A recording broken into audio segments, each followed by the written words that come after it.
Zechariah 14 verse 1 says, "Behold, the day of Yahweh is coming, and your spoil will be divided in your midst." It is, well, interesting, at least. Well, it was a brother who told me to read this tonight, so perhaps it has been in his written list or something.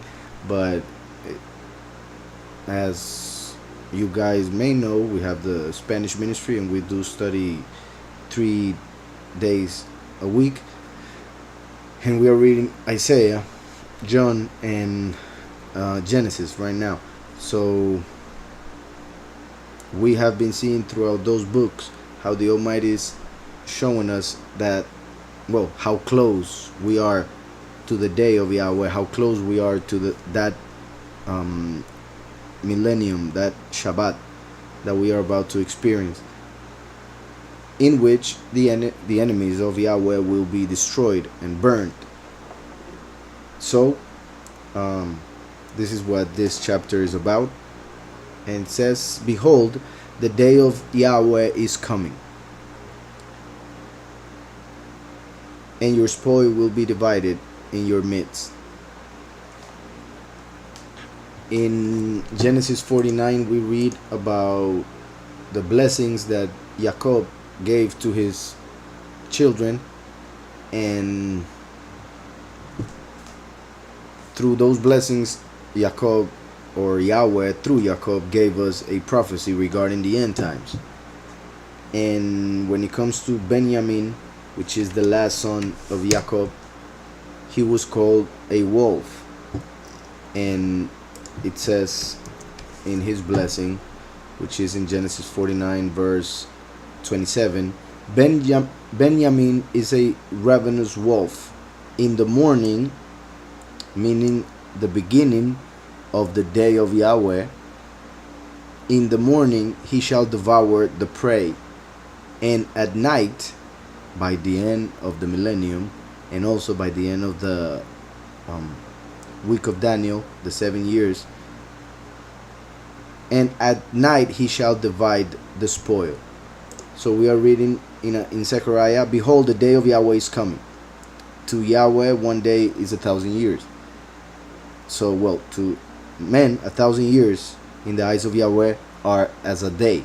So the day of Yahweh is the 1,000 years, called the millennium, the Shabbat. And that is what it's talking about here. Remember, as I have explained in other studies, that the actual millennium, or the year 6000, which is the beginning of the 7th millennium, the year 6000 in the true calendar will happen during the book of Revelation, where the 6th seal happens. So the 6th seal will happen when the change of millennium happens. Since most calendars, well, since all calendars except for the Hebrew one, which well, we have in our website, the calendars that are in the world and in most religions are wrong.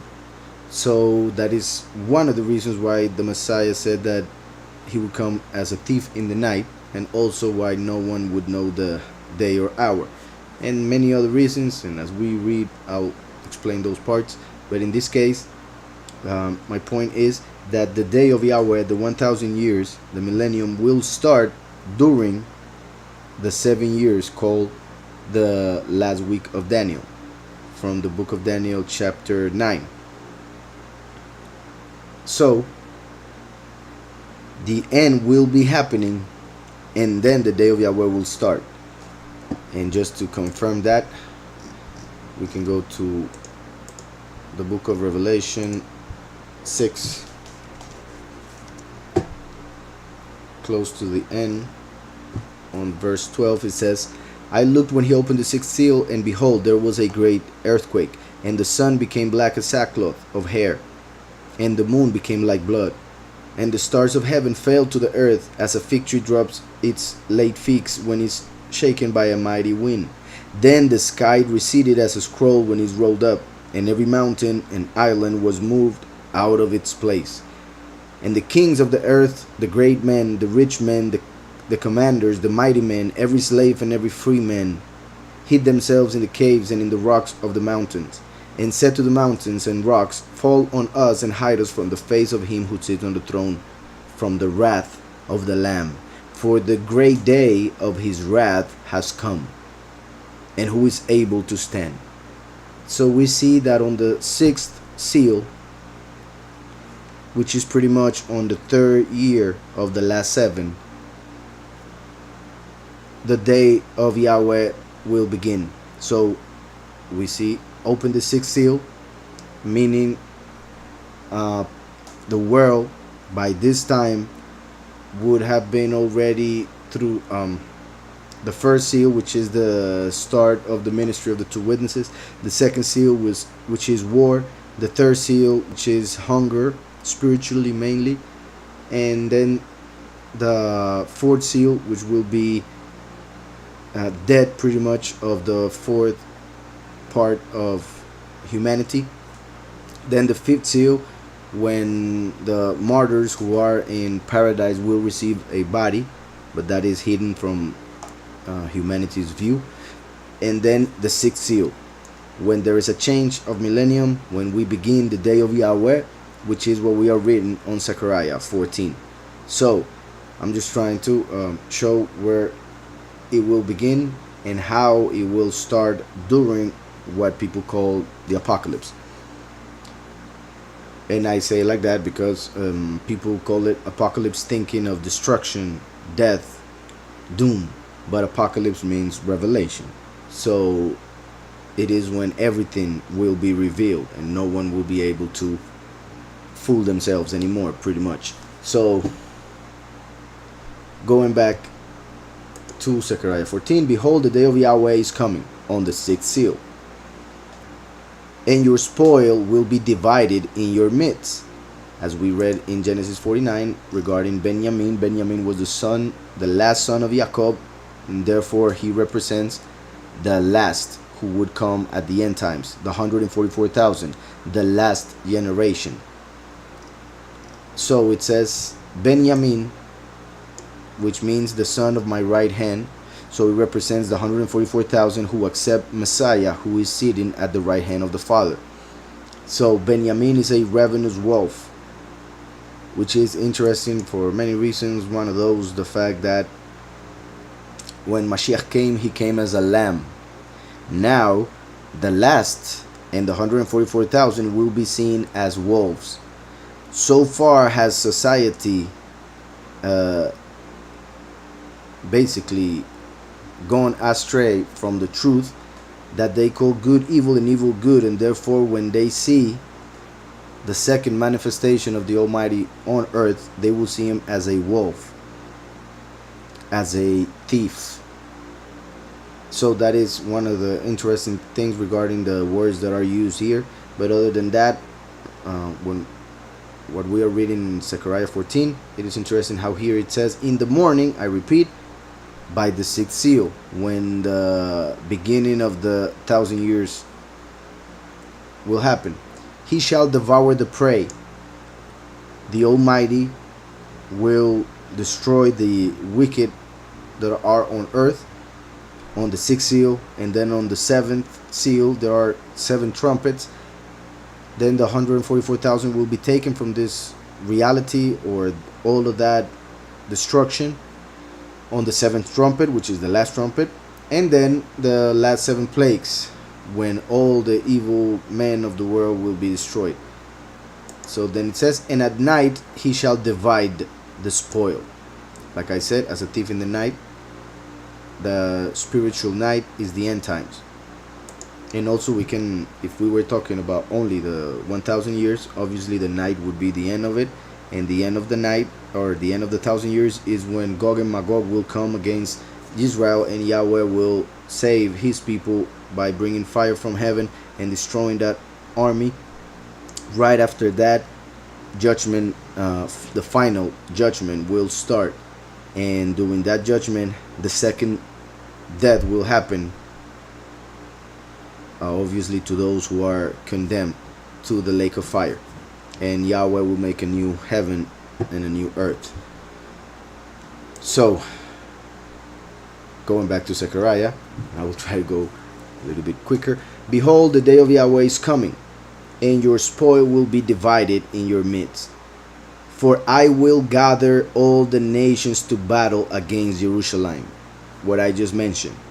First, at the beginning of the millennium, the sixth seal, and then the war of Armageddon.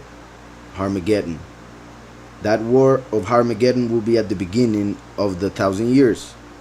Pretty much, basically, on the year 4 of those 1,000. So it's the very morning. At the end of the 1,000 years, once again the nations will gather and come against Jerusalem, and Yahweh will destroy them. Like I said, Gog and Magog, as we find in the book of Revelation. So this will happen at the beginning of the 1,000 years and at the end, like the morning and the night. For I will gather, as it is happening right now, all the nations to battle against Jerusalem. The city shall be taken, the houses rifled, and the women ravished. Half of the city shall go into captivity, but the remnant of the people shall not be cut off from the city.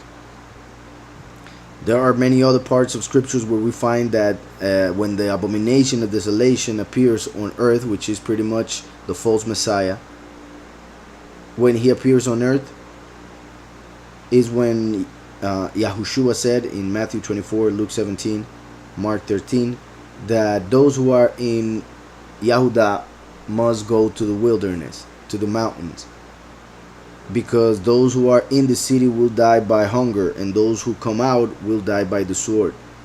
So at certain point in time, when the abomination of desolation is revealing himself on earth as if he were the Messiah, is when the chosen few will go to the mountains, to the wilderness, to remain there during the Feast of Sukkot, waiting for the transformation on the seventh trumpet. And that is part of what we are seeing here.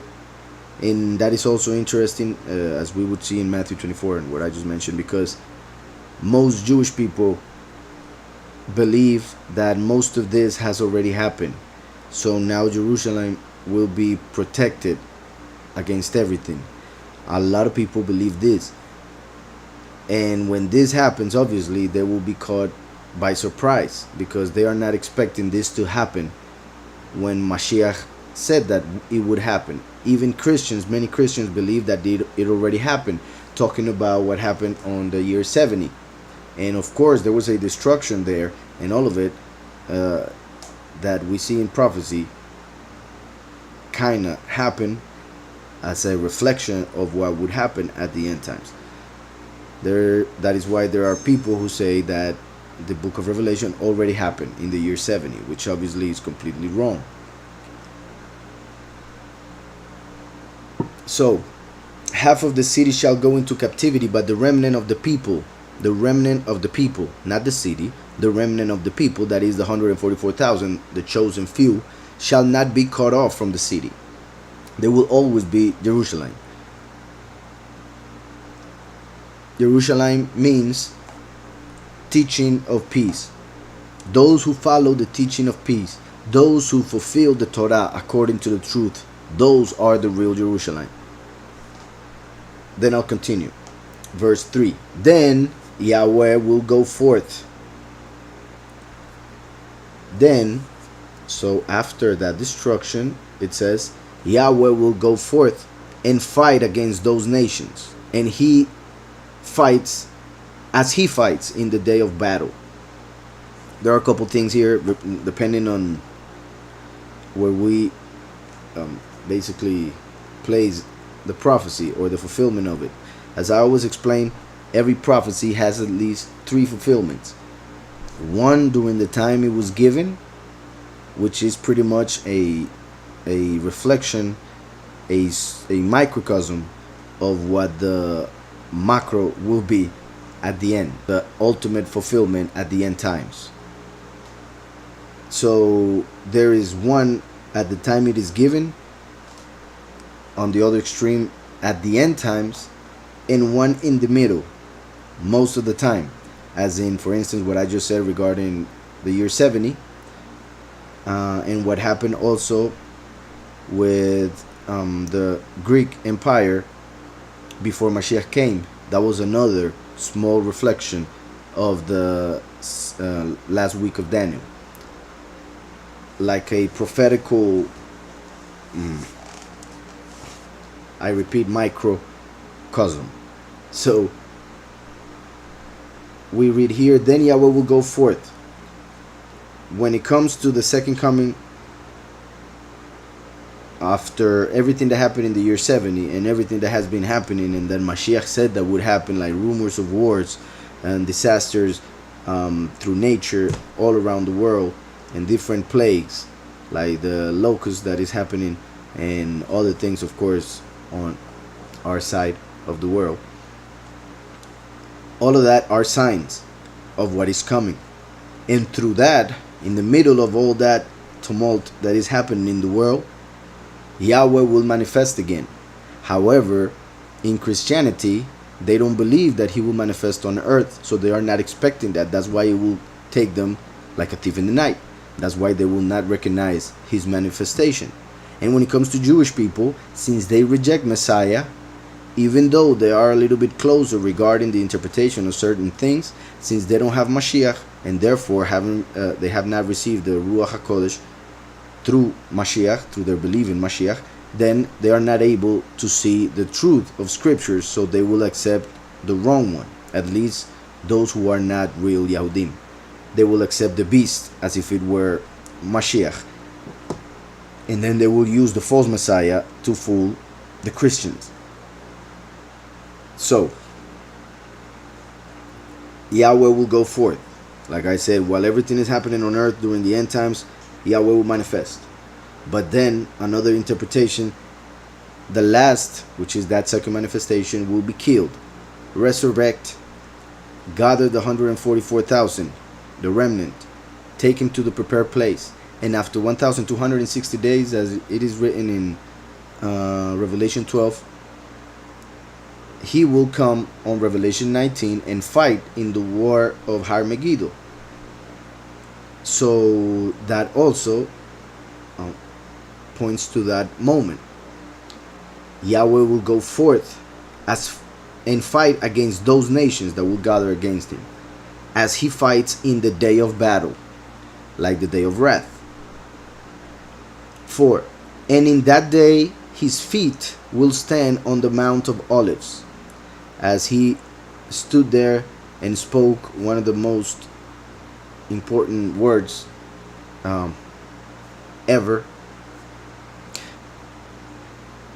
not only through Mashiach, but I mean just ever in history. Those words that Yahweh spoke from the Mount of Olives, which is pretty much the kingdom of those who are anointed, what it represents, the kingdom of the anointed ones.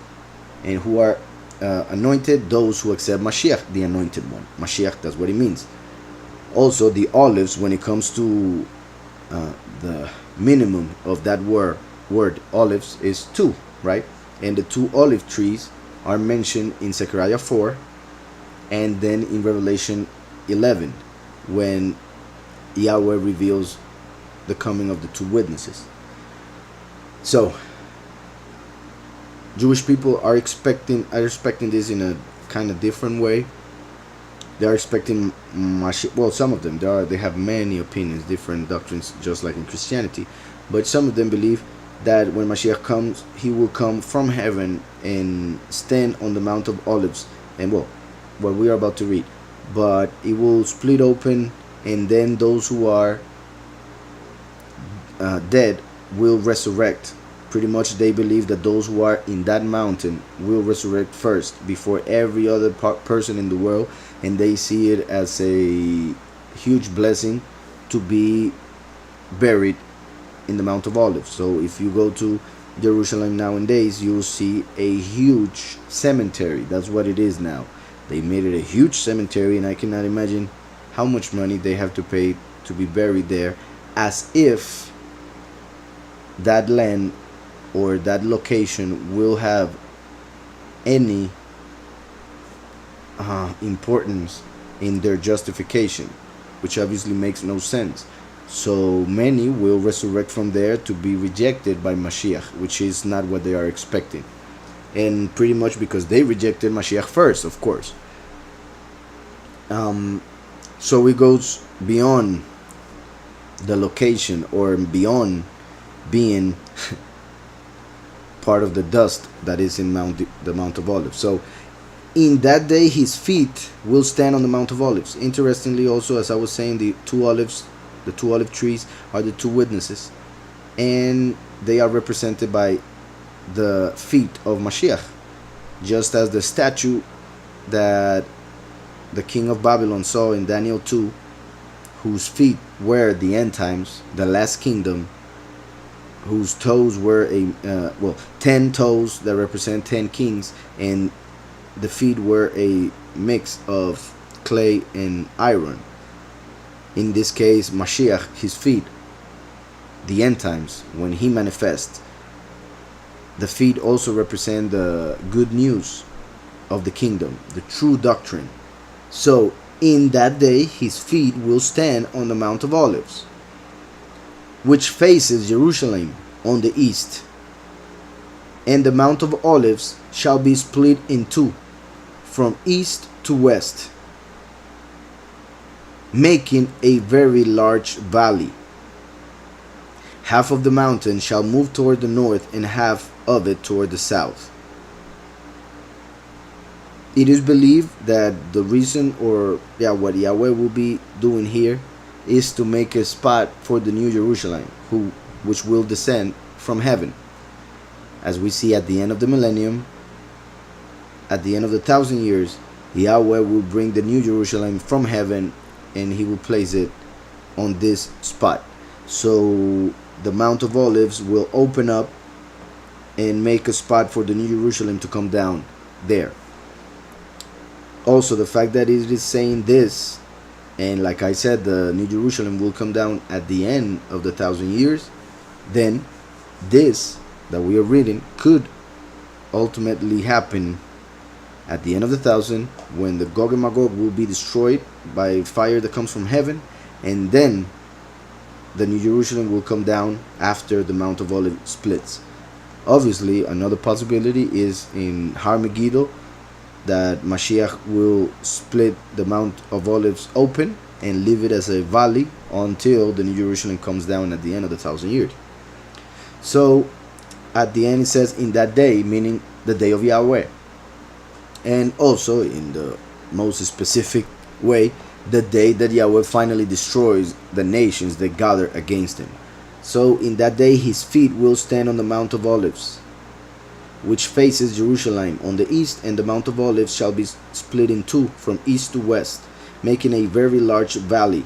Half of the mountain shall move toward the north, and half of it toward the south.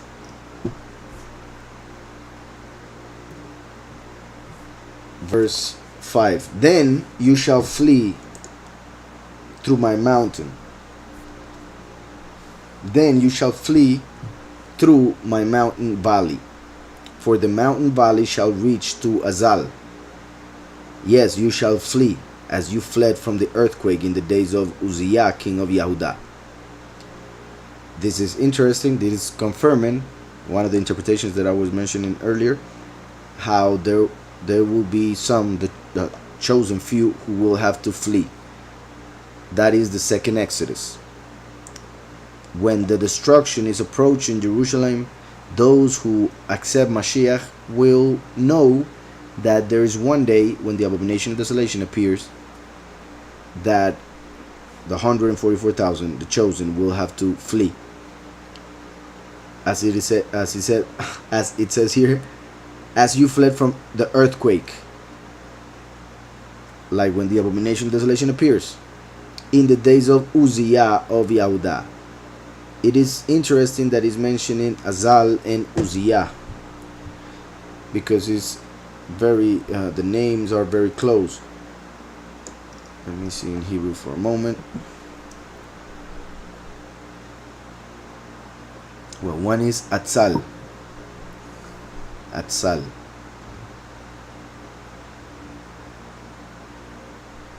And then Uzziah.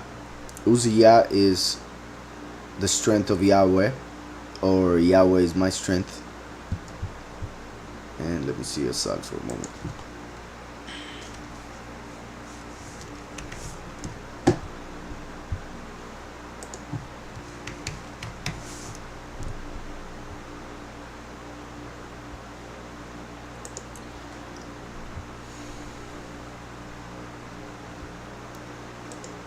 Atzel means noble, reserved.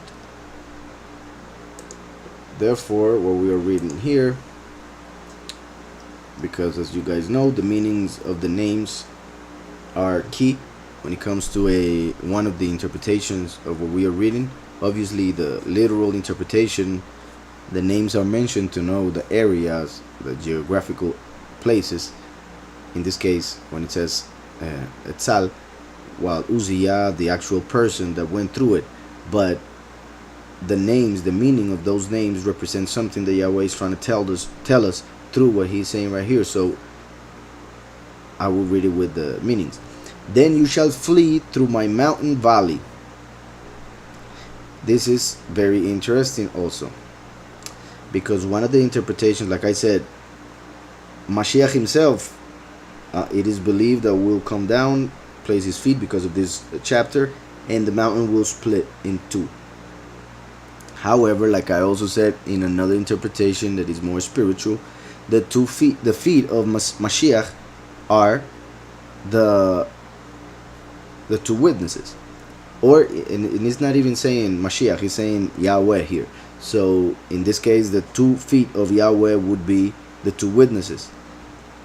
When the 2 witnesses appear finally in the Mount of Olives right in front of Jerusalem, pretty much will be to die, but they will resurrect.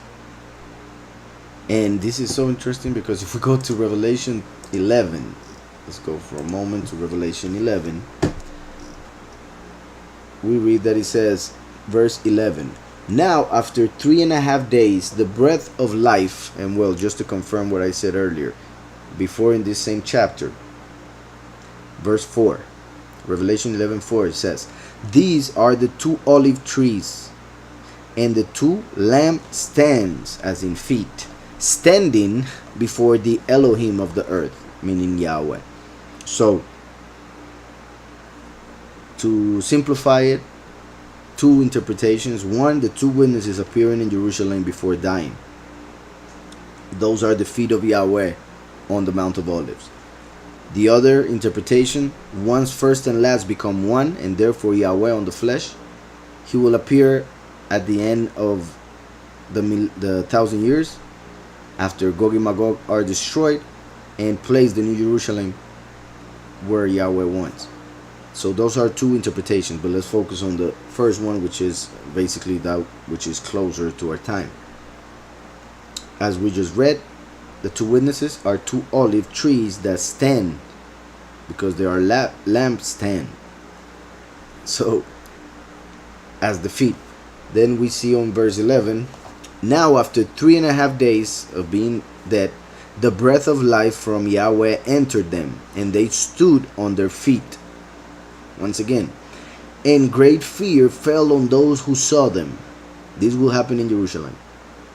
And they heard a loud voice from heaven saying to them, come up here. And they ascended to heaven in a cloud, and their enemies saw them. And this is the verse. In the same hour there was a great earthquake. Great earthquake. And we are reading here that it says, as you fled from the earthquake in the days of Uzziah. So Yahweh is pretty much saying that there will be a great earthquake. In Revelation we find 3 great earthquakes, each worse than the previous one. The one that we just read in Revelation 11 is the one in the middle. And I repeat, it says, in the same hour there was a great earthquake, and a tenth of the city fell. A tenth of the city fell. In the earthquake 7,000 people were killed, and the rest were afraid and gave honor to the Elohim of heavens. So we just saw that when the 2 witnesses, the 2 feet resurrect and stand on their feet, there will be a great earthquake. That great earthquake can make of the Mount of Olives a valley, which is pretty much what we are written here, which would be disastrous because all the bodies that are buried there, well, some of them will come out and not resurrected, of course. So that moment of the 7,000 people dying will be pretty bad in Jerusalem because of everything else that will happen other than the death of those 7,000. And the point is, so you guys see the connection between this moment and Revelation 11 that we are reading here in Zechariah. I repeat, then Yahweh will go forth and fight against those nations, as in the witness testifying during 3.5 years. As he fights in the day of battle, when the day of Yahweh starts, the witness like Moshe has been preaching already for 3 years. And in that day, his feet will stand on the Mount of Olives, like we just read, the day that he resurrects, which faces Jerusalem. The Mount of Olives is right in front of Jerusalem. And, I mean, it's big, of course, but you can basically walk. Well, obviously, Yahushua did it all the time. We see it in scriptures, but I mean, it's like you can be in the Mount of Olives, see in Jerusalem, and then just walk a little bit down the Mount of Olives, just a little bit, and you start going up Jerusalem. So it is very, very close, even though in pictures it might look huge or far. As in the day his feet will and in that day his feet will stand on the Mount of Olives, which faces Jerusalem on the east. And the Mount of Olives shall be split in two, from east to west, making a very large valley. Half of the mountain shall move toward the north, and half toward the south. Then you shall flee. This is key, because the second Exodus happens after the two witnesses resurrect. In a nutshell, the two witnesses appear. They preach for 3.5 years. After 3.5 years, they will be already known by the whole world and hated by the whole world. Only 144,000 of those who are in the world will see them as sent by the Almighty. The rest will see them as sent by Satan, pretty much, because of their idea and their misconception of the Almighty. Everything will be backwards as it is in society. So the two witnesses will appear. They will preach for 3.5 years. After those 3.5 years, they will be known and hated, so they will be killed. Once they are killed, they will be left on Jerusalem so everybody can see them and laugh and mock them and whatever. But after 3.5 years, after 3.5 days, they will resurrect. They will stand on their feet, as we just saw. And when they stand and Yahweh raises them up to him, there will be a great earthquake that will make 7,000, the tenth of the city will be destroyed and 7,000 people will die. And it connects with this that we are seeing because of what it says right after. It's like a confirmation, because right after 3.5 days they go up. We would be in the day between the 13 and 14, because the 3.5 days of the 7th month. Just in case you don't know, the two witnesses will be captured on Yom Teruah, which is the first day of the 7th month, and will be killed on Yom Kippur, the 10th of the 7th. So 3.5 days, that will be the 13.5 or the 14, depending on at what time they killed them on the 10th. So let's say 14. The 15th of the 7th month is the feast of Sukkot, is when it starts, because it lasts 7 days. So one day after the resurrection of the two witnesses, which will be seen only by their enemies, but the 144,000, if they believe, they will know that they have resurrected already. Once the two witnesses resurrect and go up, we see what happens in Revelation 12, that Michael will throw Lucifer out of heaven, and he will have to come to this earth where he is being thrown, but he will appear as if he were the Messiah coming, as everybody's expecting him from the heavens. So when he does that, he will appear as the Messiah, and that's when Mashiach himself said, when they tell you that the Christ is here or there, do not go. Instead, go to the wilderness. So Mashiach says, because that day, two will be in bed, one will be taken, and one will be left. After he said, run away, flee to the mountains. So there are three people, one who flees, two that will be left. One will be taken, one will be left in the house or wherever they found them. As I have explained, Christians say that those who are taken in the rapture. However, when you read the context, you will realize that they are taken to die because they did not want to accept the mark of the beast. Those who are left in that house or work or whatever is because they took the mark of the beast. Those who basically fled to the mountains is because they actually listened to the Most High through Yahushua. That is the second Exodus. That is what is being mentioned here as you will flee. The second Exodus on the 15th of the 7th month, which is the Feast of Sukkot. It lasts 7 days. So people should be ready to be in the mountains for 7 days. That's why Yahweh gives us 7 days each year to practice. So once the 144,000 flee to the mountains and are there for 7 days, the beast will not be able to find them. So he will go and kill the many. And Yahweh on the 7th trumpet during the 8th day, which is called Shemini Atzeret, will transform the 144,000 in the blink of an eye, as Paul said it. So with all that explained, I'll go back to the verse 5. Then you shall flee through my mountain valley, as in the earthquake caused something during the resurrection of the two witnesses that made a way through the Mount of Olives for those who will flee to do so. Then you shall flee through my mountain valley, for the mountain valley shall reach to Etzal, which was to those who are reserved, as in the 144,000, those who will be taken to the prepared place, those who will receive nobility also, who will be kings and priests. Then Yahweh says, yes, you shall flee, which is interesting that he has to confirm it, because people don't preach it. People don't believe that they will have to flee. They are expecting to disappear in the blink of an eye.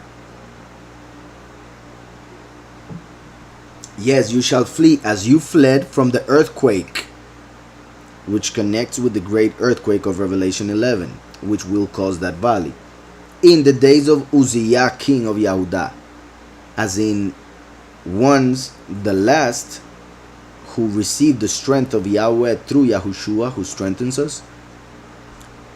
Once he resurrects, there will be an earthquake. So that is connected. Even though Uzziah made some bad things, it is connected with the name, the meaning of the name. Yahweh is making a connection with the moment so that people realize that they will have to flee, as they did in that earthquake back in the day when that king was in power. But in the spiritual revelation, through the meaning of the name, it is confirming that once the last resurrects and therefore finishes the plan of Yahweh, there will be an earthquake. And after the earthquake, people will have to flee. But they will flee to be taken to a prepared place where they'll be reserved, as the name of the place, Etzal. In the days of Uzziah, the strength of Yah, king of Yehudah, confirming that at that moment he will become king of the Yahudim, those who praise Yahweh. Also, Uzziah is connected with the last because the root of Uzi is power, strength, which is also the root of Boaz or Boz. Boaz, the pillar, one of the two pillars in the temple, which represent the first and the last. So, as you fled from the earthquake in the days of Uzziah, king of Yehudah, thus Yahweh my Elohim will come, and all the set aparts with you. Thus Yahweh, so Yahweh is saying this is how he will manifest. However, people are not expecting it like this. And when they do read this, they expect something different. They're going completely literal, and therefore, since they take it out of context, they don't take into account all the other prophecies and the book of Revelation and everything. Unfortunately, they end up with a different view of what Yahweh will do. So, thus Yahweh my Elohim will come and the set aparts with you. That verse at the end. So it says, Uba Yahweh Elohei Kal Kedoshim Imach, with you. So, and Yahweh will come, and all the set aparts, which connects with what I was saying, the 144,000. Once the last manifests, then he will seal the 144,000. So he's coming with them at the same time. That's why Yahweh promised Moshe that he would raise a prophet like him from their midst, the midst of the congregation of Israel, as we just read here. Thus Yahweh my Elohim will come, and all those who are kadosh with you. As in, that the way it is written is as if Zechariah was talking about the coming of Yahweh, speaking to the last, who will appear with the 144,000. So that's why, thus Yahweh my Elohim will come, and all the 144,000 with you. Just as we see also in Revelation 19. Because just as the last will gather them on the harvest and take him to the prepared place on Revelation 12, in Revelation 19 the last is coming to fight on a white horse with the heavenly army behind him, and those are the 144,000, the set apart ones. Then it says, it shall come to pass in that day, that there will be no light. The lights will diminish. The lights will diminish. There's just a second, because there's a comment.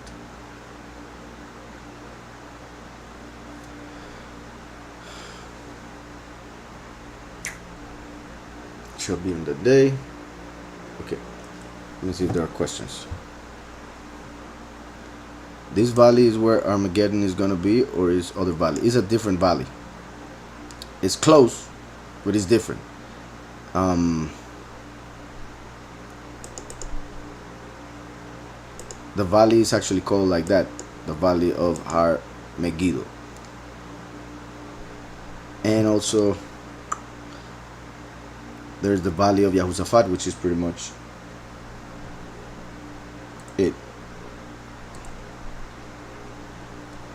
But yeah, it's a different valley. Like I said, that valley that Zechariah is mentioning is going to be a new valley that doesn't exist yet, because right now it is a mountain. So Yahweh will split it open and create a valley. And it is believed that that valley will be created for the New Jerusalem to come down and be placed on it. So I'll continue. It shall come to pass in that day that there will be no light.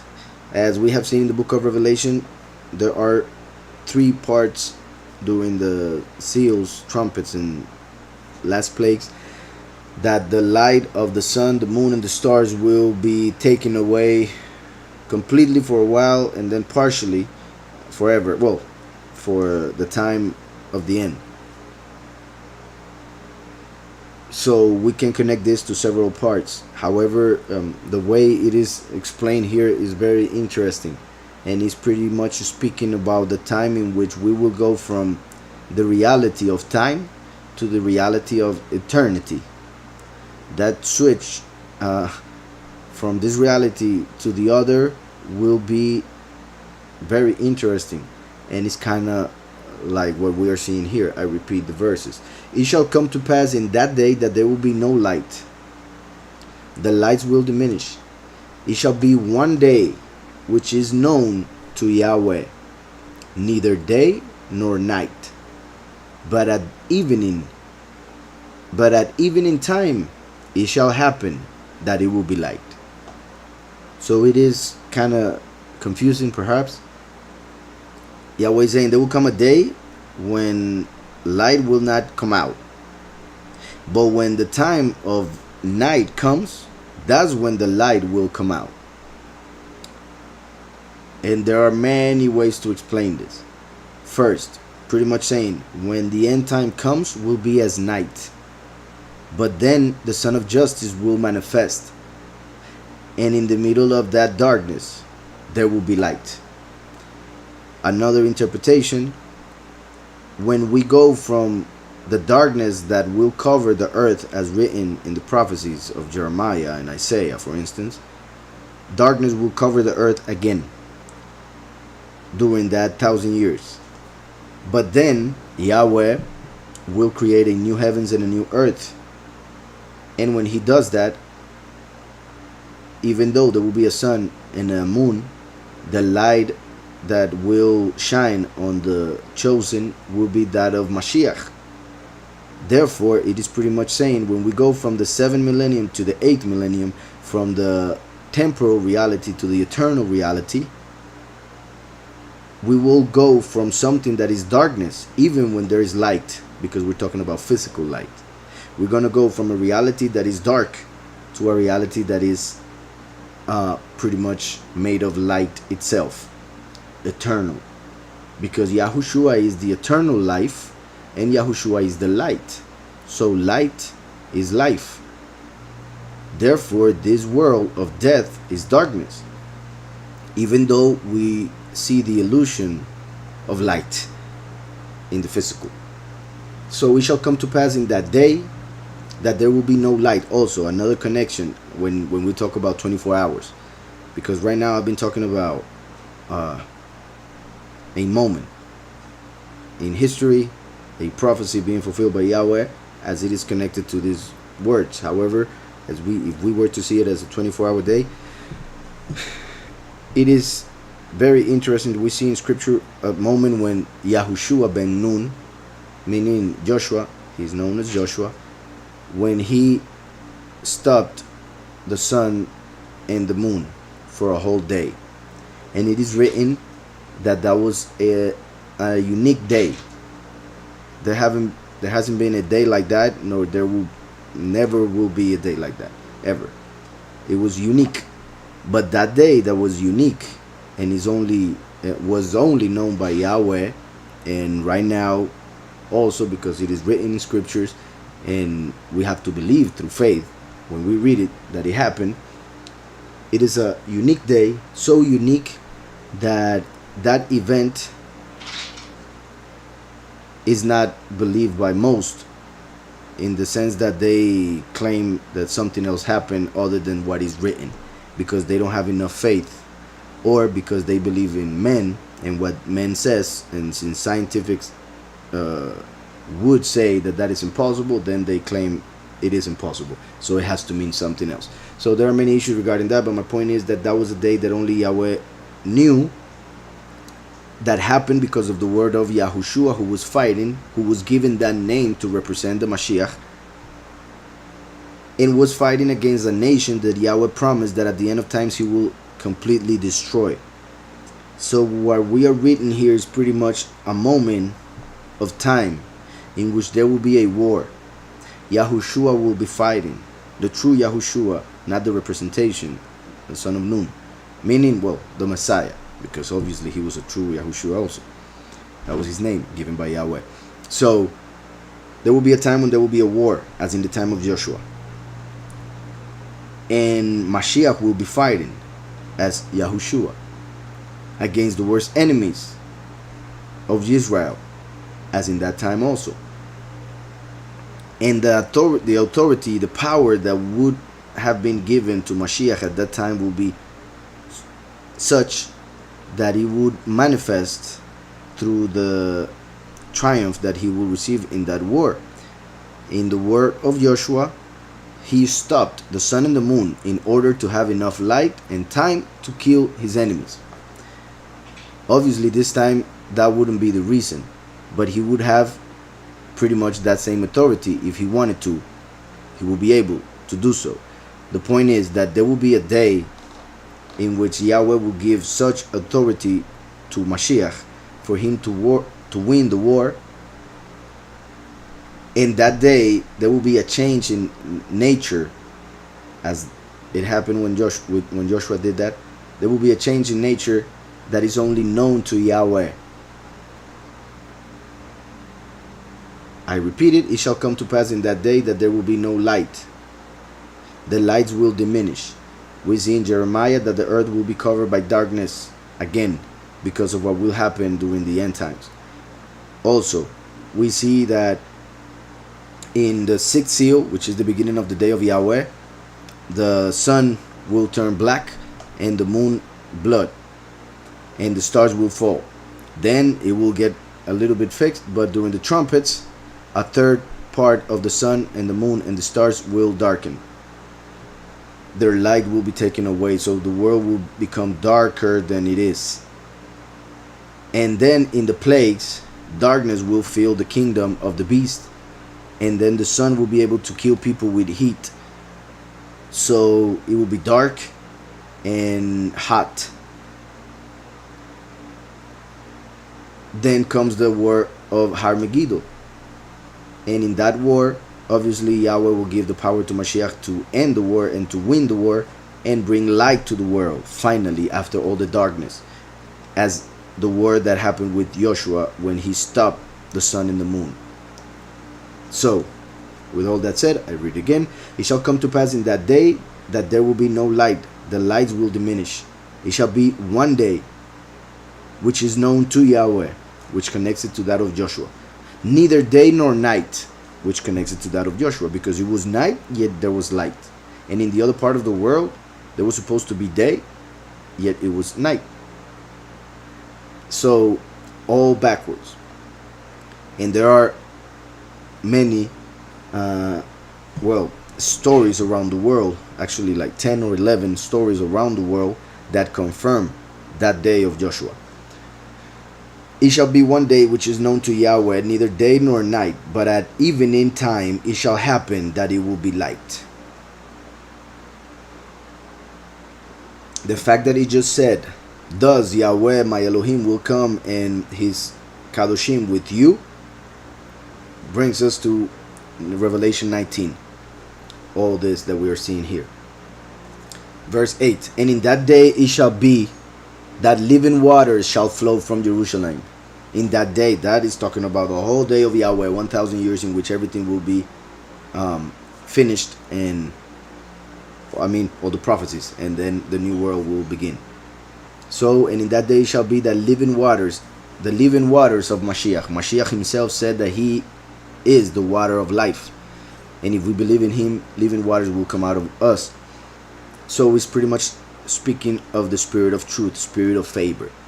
And in that day shall be that living waters shall flow from Jerusalem, half of them toward the eastern sea, and half of them toward the western sea.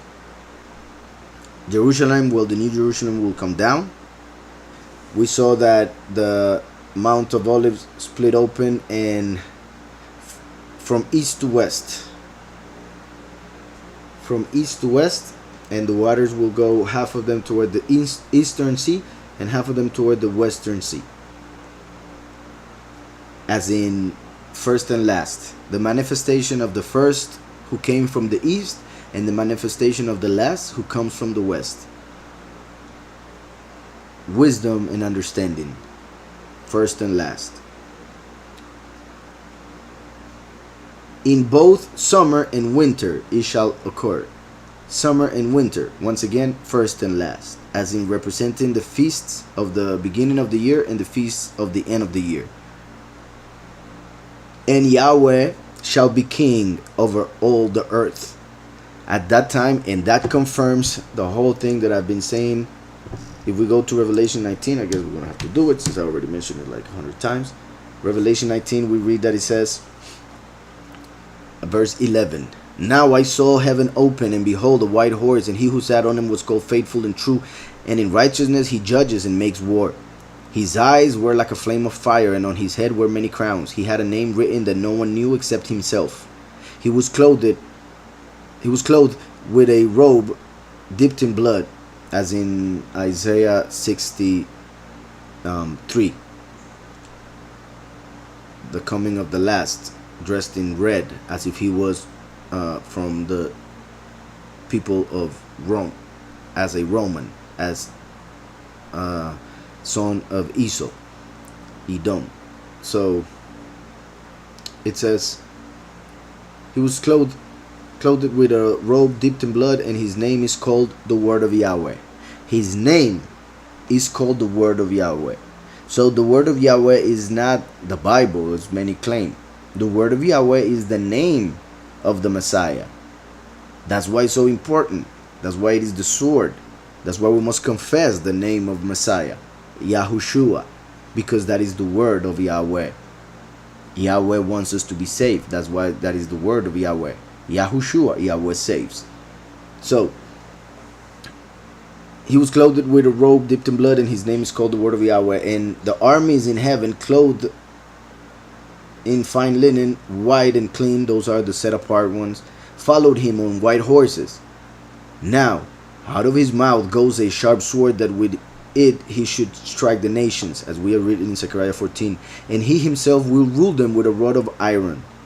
He himself treads the winepress of the fierceness and wrath of Almighty Yahweh, as we read or could read in Revelation 14, the harvest, when the many are harvested as the grapes, and will have to go through death in order to be justified. And the one doing that justice is the last. So that's why his clothes are dipped in blood.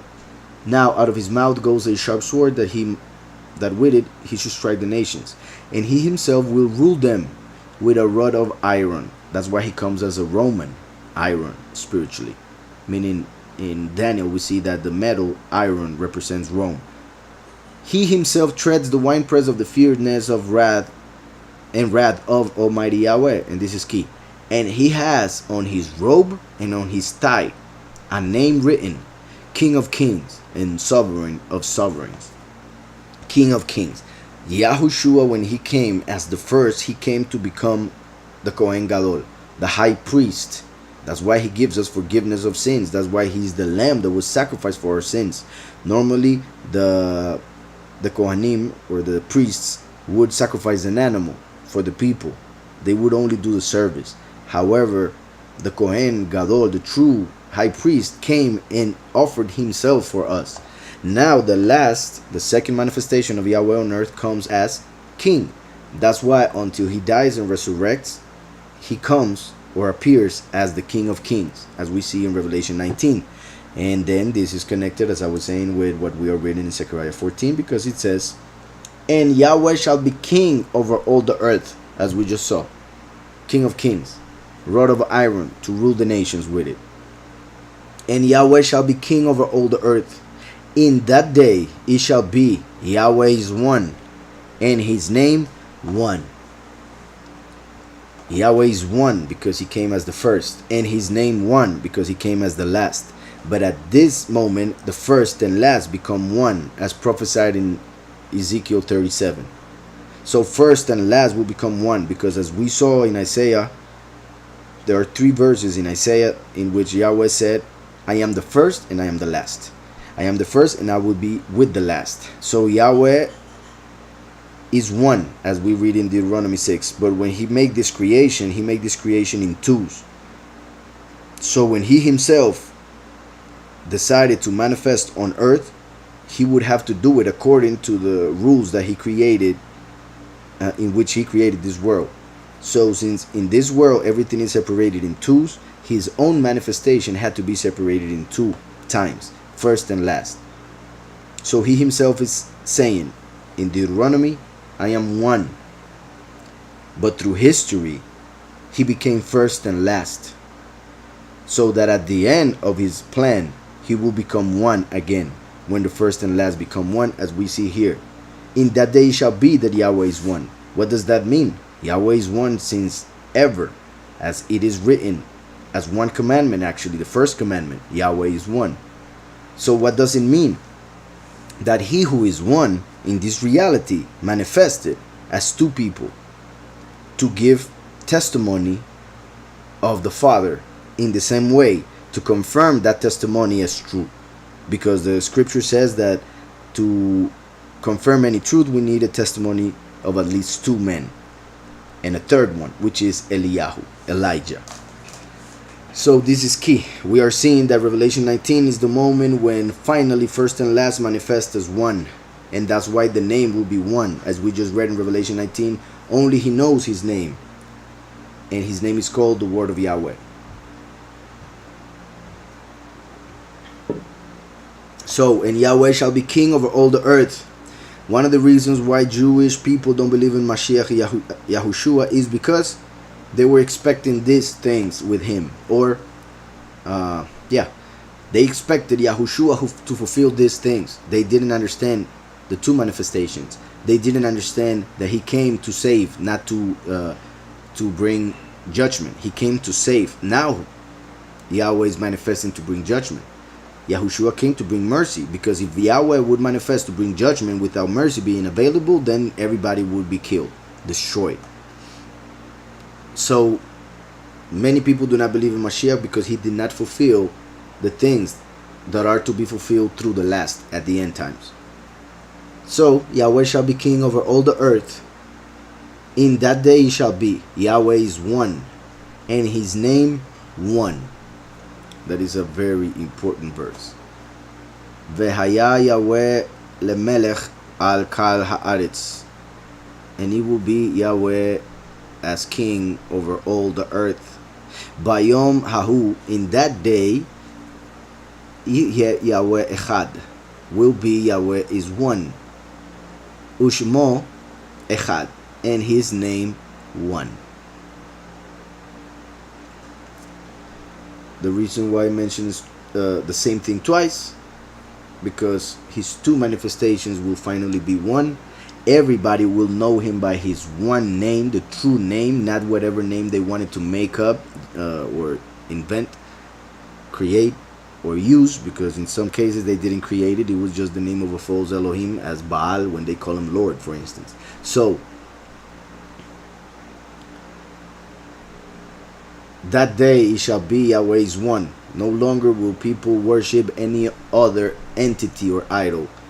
And his name one. No longer will people invoke different names. Verse 10. Let me see questions. That's right. Well, the question that is being asked here is, so after the earthquake is when we shall flee to the mountains? Yeah, Zechariah explained it chronologically. Mashiach didn't say when you feel the earthquake go out. No, he said when you see the abomination of desolation manifest in the set apart place, go out. But that will happen in a matter of a day, according to what I've just explained. I mean, the earthquake will happen, and then in a matter of a day or day and a half, the abomination of desolation will manifest. So Zechariah is clear in the sense that they will flee as it happened when there was an earthquake in the time of Uzziah. That is right, Valdez. Just like the current conditions of the world. Didn't get that, Medes? But I'll continue. So, all the land shall be turned into a plain, from Geba to Rimmon. All the land shall be turned into a plain, from Geba or Geba to Rimmon, south of Jerusalem. Jerusalem shall be raised up and inhabited in her place, from Benjamin's gate to the place of the first gate. Look how interesting this is with what I explained earlier. Benjamin is the last son of Jacob, therefore he represents the last and the 144,000. Yahushua is the first manifestation of Yahweh on earth, and he himself said, I am the gate, I am the door and the good shepherd. So, and the land shall be turned into a plain, as in those who are high in this world will be brought low, and those who are low will be brought up, exalted, and therefore everything will be just as it was supposed to be. There will be justice in the world. So, and the land shall be turned into a plain from Geba to Rimmon, south of Jerusalem. I'm going to see those names real quick. Verse 10.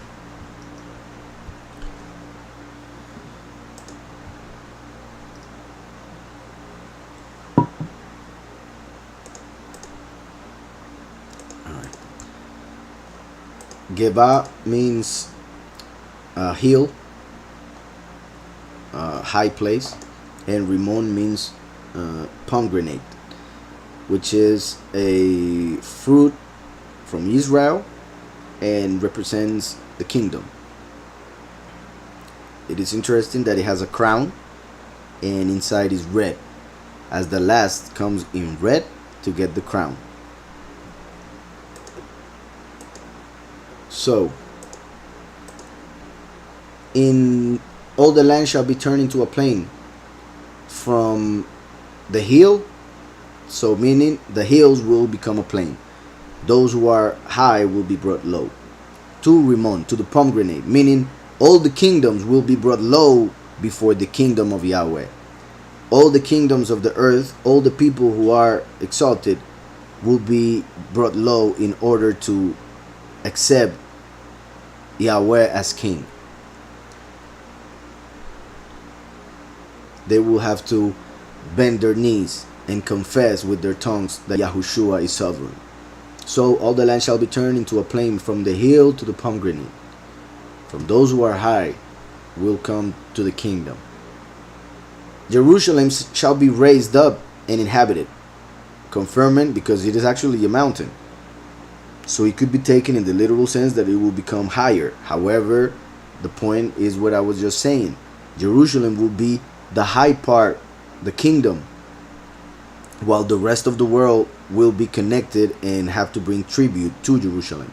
So Jerusalem shall be raised up and inhabited in her place from Benjamin's gate, meaning from the last, to the place of the first, because first and last are now one, because his name is one. So inhabited her place from Benjamin's gate to the place of the first gate, and the corner gate, the cornerstone, and from the tower of Hananel, which represents Eliyahu, because he is as a tower, meaning people would get in the tower to see if there were enemies coming to attack, so they would tell the people to prepare, just as Eliyahu prepares the place and prepares the people and tells them to repent because judgment is coming their way. So Eliyahu, when he appeared once again on earth, his name was Yahuhanan. Yahuhanan, the favor of Yahu. Hananel means the favor of the mighty one. Hananel is, as we were to say, Hananyahu. Hananyahu, we turn it backwards, we have Yahuhanan. So the place from Benjamin's gate to the place of the first gate and the corner gate. Here we see a connection between the first gate and the corner gate, because Yahushua the first is the cornerstone. If we were to separate all of those, then we could say Benjamin's gate, the 144,000, to the place of the first gate in the end times, who led them to Yahweh, meaning the second coming, the witness like Moshe, the corner gate, the cornerstone, and the tower of Hananel, Eliyahu.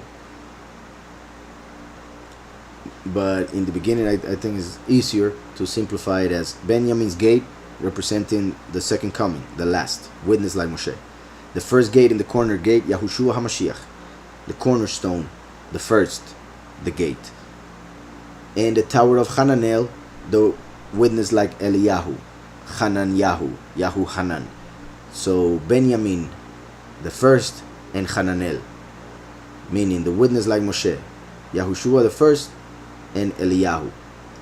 And it says, to the king's winepress, and from the tower of Hananel to the king's winepress, because the one who comes as the king is he who brings the grapes to the winepress and presses the winepress with the wrath of Yahweh to bring judgment.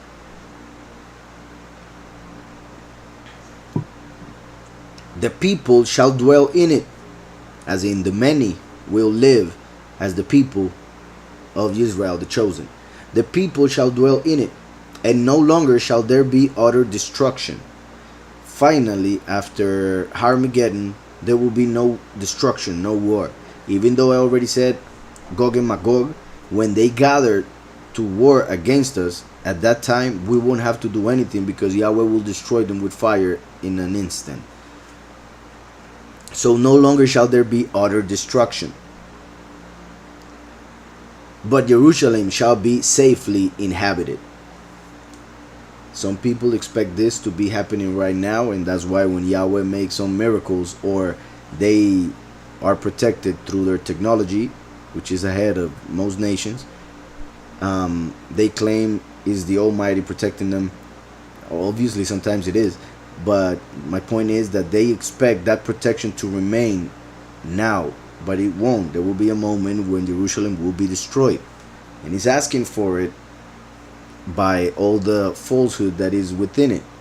Like I have said, when I have the pleasure to visit the land, it was sad to see the attitude of the people, and the many stores in the market that is on that mountain selling idols and a bunch of other things that Yahweh despises. And they claim to despise, however, they do sell it because they don't despise money. And that is an issue. So, the people shall dwell in it, and no longer shall there be utter destruction, but Jerusalem shall be safely inhabited. And this shall be the plague with which Yahweh will strike all the people who fought against Jerusalem. Those who dare to fight against Jerusalem, to destroy the land and kill his people, the true people of Yahweh, wherever they may be in the world. Their flesh shall be dissolved while they stand on their feet. As a matter of fact, I was talking about this verse yesterday, because we were reading Isaiah 13, and there are many connections with this chapter and with the things that will happen in these end times, in case you guys want to read it later.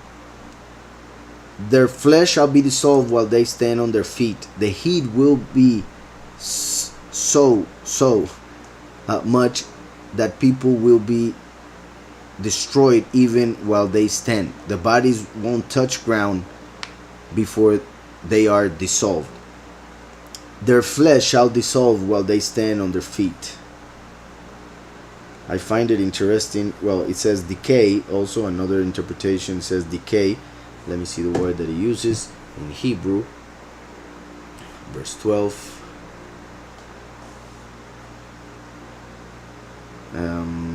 Yegov. Alright.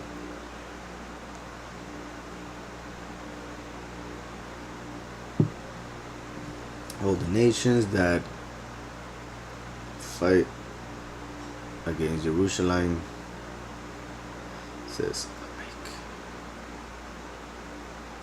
alright. Just wanted to see if it said dissolve. I would say decay. And the point was that when Yahweh brought the flood in the time of Noah, he did it to dissolve the people. That's why he brought water. In this case, Yahweh is bringing judgment through fire, as in Sodom and Gomorrah. So it's a bit different what fire does than what water does. They are both used to clean, but in different ways. So, and this shall be the plague with which Yahweh will strike all the people who fought against Jerusalem. Their flesh shall be dissolved while they stand on their feet. Their eyes shall be dissolved in their sockets, and their tongue shall be dissolved in their mouths. Why such a plague? Obviously because they rejected him, they hated the truth, they hated justice, they hated goodness. They wanted evil to rule over them. So, evil is what they will experience. Their flesh, because they did not accept Mashiach, who died for them, to give them a new body to enter the kingdom of Yahweh, because flesh and blood will not inherit the kingdom. So that's why there will be fire purifying humanity, and those who do not have a body for the new reality will be destroyed through that fire. Their flesh shall dissolve while they stand on their feet, since they did not accept the witness, the testimony of the two witnesses. Since they do not accept the true good news of the kingdom, they basically don't have where to stand. They are standing on sand. They are standing on something that will destroy them. So that's why, since they do not want to stand on the rock that is Mashiach, is that while they are on their feet, their flesh will dissolve, decay, because they did not accept Mashiach to have new flesh, to have a new body, a flesh without sin. Their eyes shall dissolve in their sockets, because they use their eyes to look at what they were not supposed to seek for falsehood, to look at the idols, to judge through appearances. So, since they did not use their eyes for what was supposed to, they will be dissolved in their sockets. And their tongues, because they were invoking whom they were not supposed to, because they were praising Satan, some knowing, but most of them without knowing. But once the witnesses testify, they will know, but they will not accept it. So since they will come to know that they worship Satan, and they will still do so, their tongues will burn, will decay in their mouths, because they refuse to invoke Yahweh as he asked us to do so. That's why in verse 9 it says, in that day Yahweh is one and his name one. That's why there will be a plague in which the tongues of those who did not invoke his name, did not want to give honor to the name, and those who preach that you're not supposed to invoke the name, for instance, are making people go through a lot of pain, in a few words.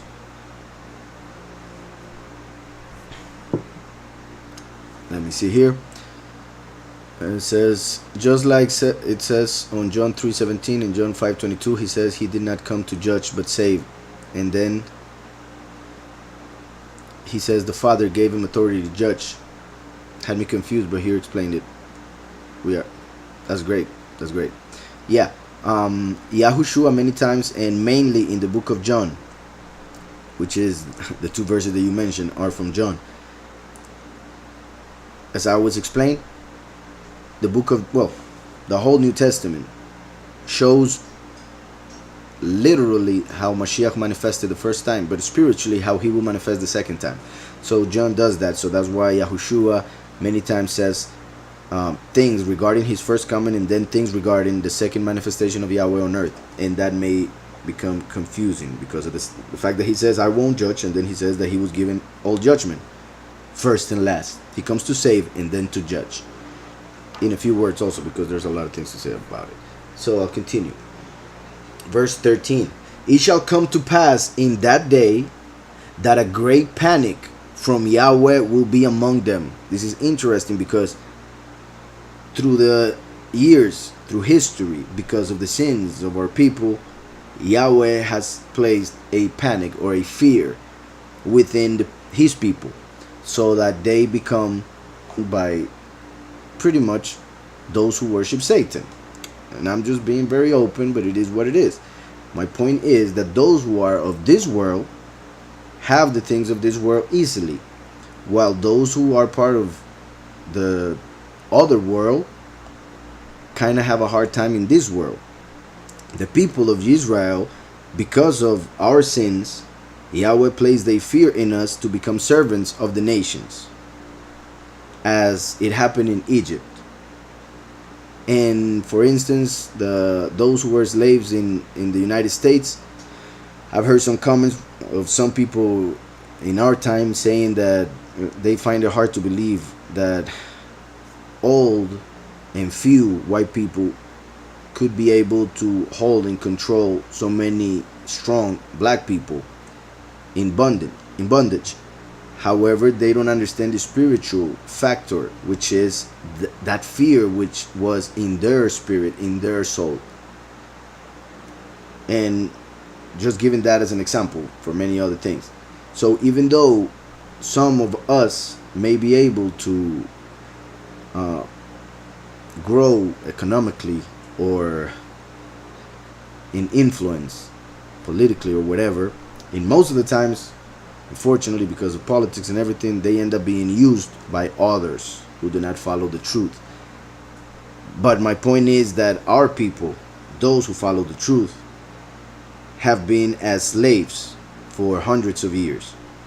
As slaves, not necessarily with a chain, but well, a literal chain, but yes, a mental chain in most cases. And that is about to switch. Yahweh promised us in Deuteronomy that that would happen to us because of our sins, and it happened. But now we are at the end of that time. Blessed be the Most High. So everything is going to start changing. The fear that was in the people of Israel will be given to the nations that come against Israel. And when I say Israel, I hope you understand who I mean. I mean those who accept Messiah. Even though it can be interpreted, obviously, in the flesh, those who are sons, children of Israel. And well, I also mean that, but the problem is that most people who are called Jewish or Jews nowadays are not really descendants of Israel. So I hope those who are listening understand that those who are the true Israel, most of them are not seen as children of Jacob. They are seen as Gentiles. So maybe a lot of the things that I was saying, you could hear it and say, no, that is happening to the Gentiles. That is not happening to the Jewish people. But it's because most of the Jewish people are not truly Yahudim. They are not truly Israelites. And a lot of supposed Gentiles are actually Israelites. And at the end, it is in Yahushua. So in Yahushua, there is no male or female. There is no Yahudi nor Greek. We are all one. So it shall come to pass in that day that a great panic from Yahweh will be among them. Everyone will seize the hand of his neighbor and raise his hand against his neighbor's hand. Yahudah also will fight at Jerusalem, and the wealth of all the surrounding nations shall be gathered together, gold, silver, and apparel in great abundance. Such also shall be the plague on the horse and the mule, on the camel and the donkey. It is mainly talking about nations that behave as horses, mules, camel, and donkeys. Donkey is connected with Egypt throughout scriptures. Camel is connected with riches, meaning rich people. The horse is connected with the armies that fight in war, and also with the false idol known as Jesus. And the mule could be taken as religion, the false religion, in the sense that people unfortunately are given a job to work the earth, the land, to bring fruit. However, they are doing it for a different entity other than the true mighty one, Yahweh. So such also shall be the plague on the horse, those who fight in wars; on the mule, those who practice false religion; on the camel, those who trust in their riches; and the donkey. I connected it with Egypt when it comes to a nation, but would be idolatry. Those who serve the demons through idolatry. So mule and donkey are very connected. And on all the cattle that will be in those camps, so shall this plague be. Obviously, in the literal sense, is as in Egypt, when Yahweh threw hail on the beasts and destroyed many of the beasts of the field in Egypt. So it is making reference to that plague, but the main problem are humans who act as animals. So that is the main issue here, or the main prophecy. And it shall come to pass that everyone who is left of all the nations which came against Jerusalem shall go up from year to year to worship the King, the sovereign of hosts, and to keep the feast of Sukkot. Blessed be the Most High, because here he is confirming what I've been saying all along. For 1,000 years and then for eternity. But now let's focus on the day of Yahweh, which is the point of this chapter, the day of Yahweh. On the day of Yahweh, after Armageddon, Yahweh will place his kingdom in Jerusalem, and all the nations will be subjected to it. And therefore all the nations will have to bring tribute during the feast of Sukkot, because during the feast of Sukkot is when Yahweh will save the chosen few and harvest the many who will have to die and then be resurrected justified. So those of the nations who do not fulfill the feast of Sukkot pretty much will be killed, starting from the feast of Sukkot. And then those who are left will recognize the importance of that feast, and therefore they will be forced or will accept to fulfill it and to celebrate it every year during those 1,000 years. So it shows the importance of the day of Sukkot, the feast of Sukkot, which is the second Exodus. It shows how it was making reference to that moment during the verses that it said that they will have to flee. And it shows that it is a feast that will be celebrated through eternity. And it shall come to pass that everyone who is left of all the nations which came against Jerusalem shall go up from year to year to worship the King, Mashiach, the sovereign of hosts, and to keep the feast of Sukkot. And it shall be that whichever of the families of the earth do not come up to Jerusalem to worship the King, Yahweh of hosts, on them there will be no rain. This is interesting. So if they don't come to celebrate Sukkot, which is a feast that happens close to the rains, to winter, if they don't come to celebrate Sukkot, then they won't get rain in their lands, and therefore their land won't give them food.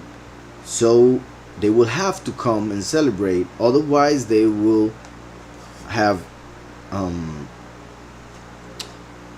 hunger in their area. They will have famine. If we go to Revelation 11, it says regarding the two witnesses, verse 6 of 11, these have power to shut heaven so that no rain falls in the days of their prophecy, and they have power over waters to turn them to blood.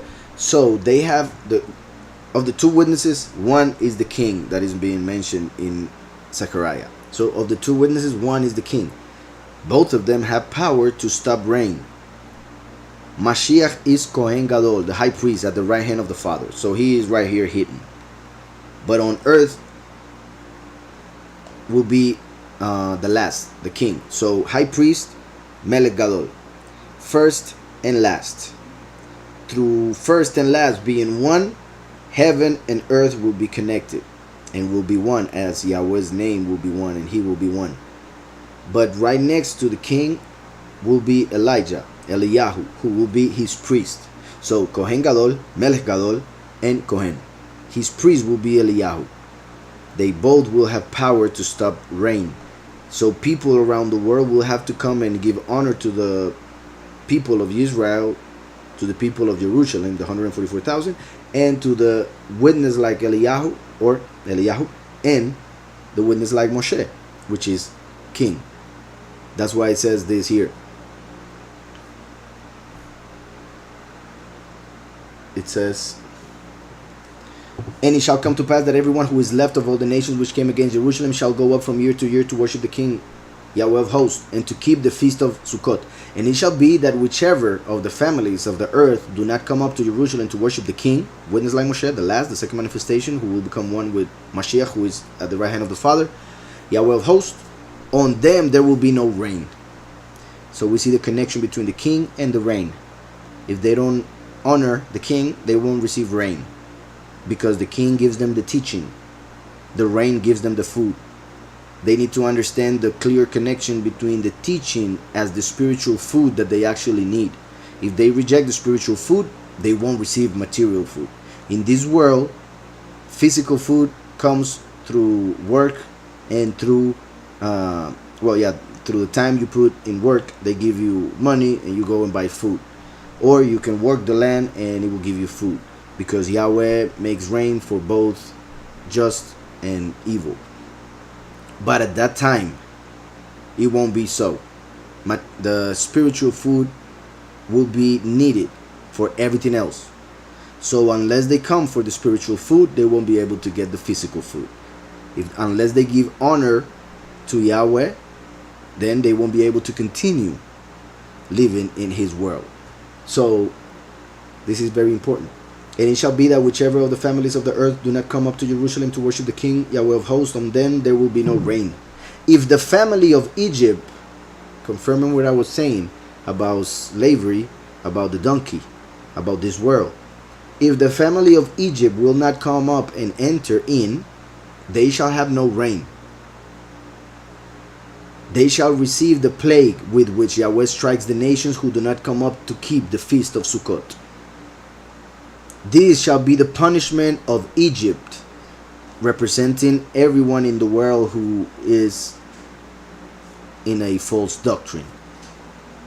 This shall be the punishment of Egypt and the punishment of all the nations that do not come up to keep the feast of Sukkot.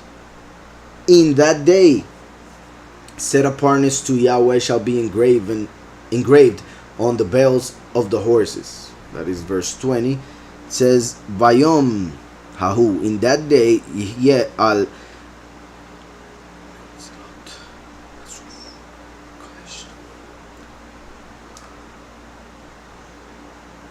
Kodesh le Yahweh. Kodesh le Yahweh is la Yahweh is what was written on the plaque, pretty much the crown that the Kohen Gadol would have on his forehead, in a golden on gold they would write Kadosh la Yahweh, set apart for Yahweh. So now, through Yahushua HaMashiach, who is the Kohen Gadol, those who accept and recognize and honor him as Yahweh on earth, as the Son of Yahweh, they will be set apart to Yahweh, as written here. Say it again. In that day, set apart to Yahweh shall be engraved on the bells of the horses. The pots in Yahweh's house shall be like the bowls before the altar. The bowls before the altar. The many will serve in the temple as the vessels that were used in the temple back in the day. So pretty much it's saying those who worship as horses, or those who worship the horses, meaning, well, there are two meanings. In the spiritual sense, like I said, horse is Zeus. Zeus in Hebrew, horse.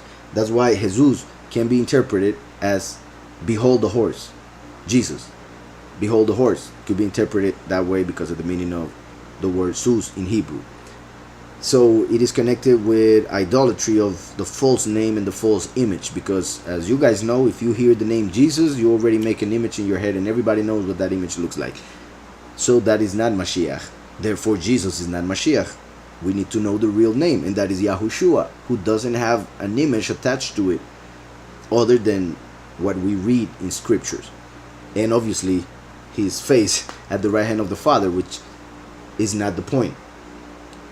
So, meaning the point is to know him, his personality, his commandments, the way he acts, not the way he looks.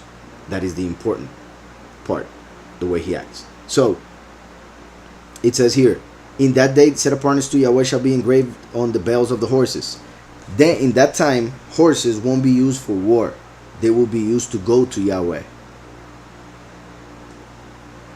Horses represent war, like I already said. So those people who trust in horses, those people who trust in their own strength, those people who trust in weapons to go and fight, they will be taken out. And from then on, if any of their descendants who acted that way enter as the nations in the 1,000 years, they will be separated not for war but for Yahweh. Horses will be used not to go to war but to go to Yahweh. People won't be worshiping idols and images. They will worship Yahweh. That is the point. Then it says, the pots in Yahweh's house shall be like the bowls before the altar.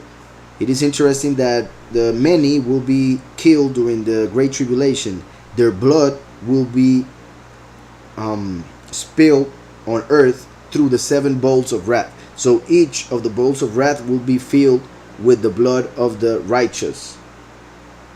And Yahweh will spill it on earth, representing, obviously, that the nations will be judged and destroyed because they killed those who were righteous, or those who will receive righteousness, who will be justified through death. So the pots in Yahweh's house, the vessels in Yahweh's house, shall be like the bowls before the altar. Yes, every pot in Jerusalem and Yehudah shall be set apartness to Yahweh of hosts.